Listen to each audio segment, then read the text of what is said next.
In today's In Focus, we're examining Conwy Castle, a monument just up the coast from my hometown in North Wales, and probably my favourite castle of all time. Conwy Castle was commissioned by King Edward I, yes, the one who fought with Mel Gibson in Braveheart. The princes of Wales refused to pay him homage, so by 1277 much of North Wales was occupied by his armies. Within 5 years, however, tensions spilled into open warfare once more, and in the winter of 1282 the last of the Welsh princes, Llywelyn ap Gruffudd, died. King Edward moved quickly to consolidate his power in Wales by building a string of castles across the region.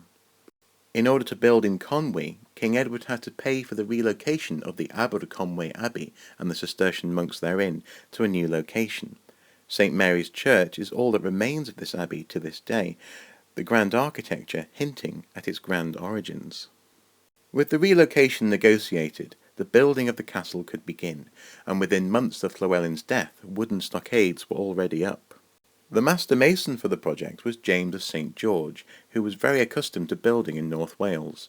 He designed Beaumaris Castle, which, if money hadn't run out, would have been the most perfect concentric castle in the world. The design of Conwy Castle was no less ambitious, placed as it was on a rocky outcrop overlooking the river. Not only was this a formidable fortress, but the inner ward was designed for comfort, a home away from home for visiting royalty. Within 4 years, in 1287, the castle was complete, and daily life could unfold within through at least one major siege in the late 13th century. In 1399, the castle saw the abdication of King Richard II, and by the time of the English Civil War, in 1646, the castle was involved in a 3-month-long siege. This battle saw John Williams, Conwy-born Archbishop of York, attempt to fend off parliamentarians. However, he lost, and by 1665, wood and lead from the castle were being plundered.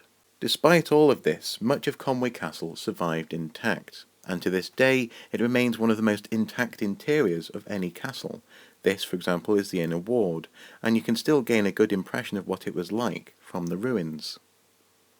The outer ward contained a kitchen, a bakehouse, and a brewery, along with the Great Hall and a chapel attached. This is because this room was not only a place of feasting and partying, but it was also where the king could hold court, occasionally attending chapel with his courtiers. We can still gain an impression of this remarkable room. The fireplace, for example, with its rich red sandstone, would have looked majestic against lime-washed walls. Though it must be said, of course, that originally we would not have been able to stand in the wine cellar below and see the height of the hall above. However, this is the power of Conwy Castle. There is enough of it left that we can easily fill in the blanks. The inner ward with its watchtowers and the quarters for the king and queen. The view from those watchtowers over the outer ward, a carefully staged theatre of politics. And ultimately the commanding statement of power that this place projected across the landscape. The castle is only part of the story. The town of Conwy was built at the same time, and in this way these two entities have grown together over the centuries. To this day, Conwy Castle has one of the most complete set of town walls anywhere in Europe.